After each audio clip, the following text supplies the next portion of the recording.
Hi అండి. Welcome to my channel. ఈరోజు మన రెసిపీ వచ్చేసి గుంత పొంగనాలు, టమాటో పచ్చడండి. ఈ కాంబినేషన్ అయితే అద్రిపోతుందండి.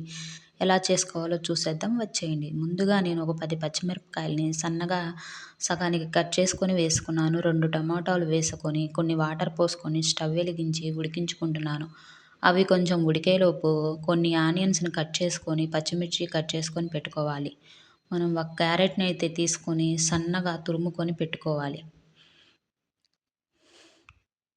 ఇలా సన్నగా తురిమి పెట్టుకున్న తరువాత మనం దోస పిండినైతే తీసుకొని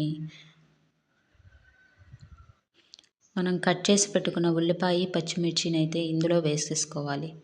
ఇలా వేసుకున్న తర్వాత తురిమి పెట్టుకున్న క్యారెట్‌ని కూడా వేసుకోవాలి.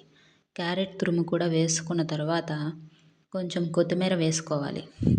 కొత్తిమీర వేసుకున్న తర్వాత హాఫ్ టేబుల్ స్పూన్ జీలకర్ర, చిటికెడు పసుపు, చిటికెడు సాల్ట్ వేసుకొని మొత్తం అంతా ఒక్కసారి బాగా కలుపుకొని మూత పెట్టేసి పక్కన పెట్టేసేయాలి. ఈలోపు స్టవ్ మీద పెట్టిన మిరపకాయలు అయితే ఉడికిపోయినాయండి. వీటిని వాటర్తో సహా ఇలా మిక్సీ జార్లోకి తీసుకొని కొంచెం సాల్ట్ వేసుకొని హాఫ్ టేబుల్ స్పూన్ జీలకర్ర వేసుకొని 4 వెల్లుల్లి రెమ్మలు వేసుకొని మిక్సీలో మెత్తగా గ్రైండ్ చేసుకొని పెట్టుకోవాలి.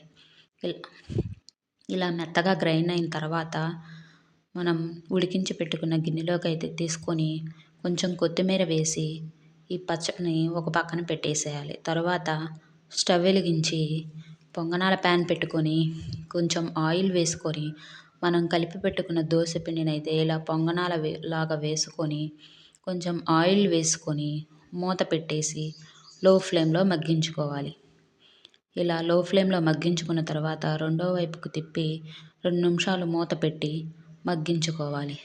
అంతేనండి. ఎంతో టేస్టీగా ఉండే వేడి వేడి పొంగనాలైతే రెడీ అయిపోతాయండి.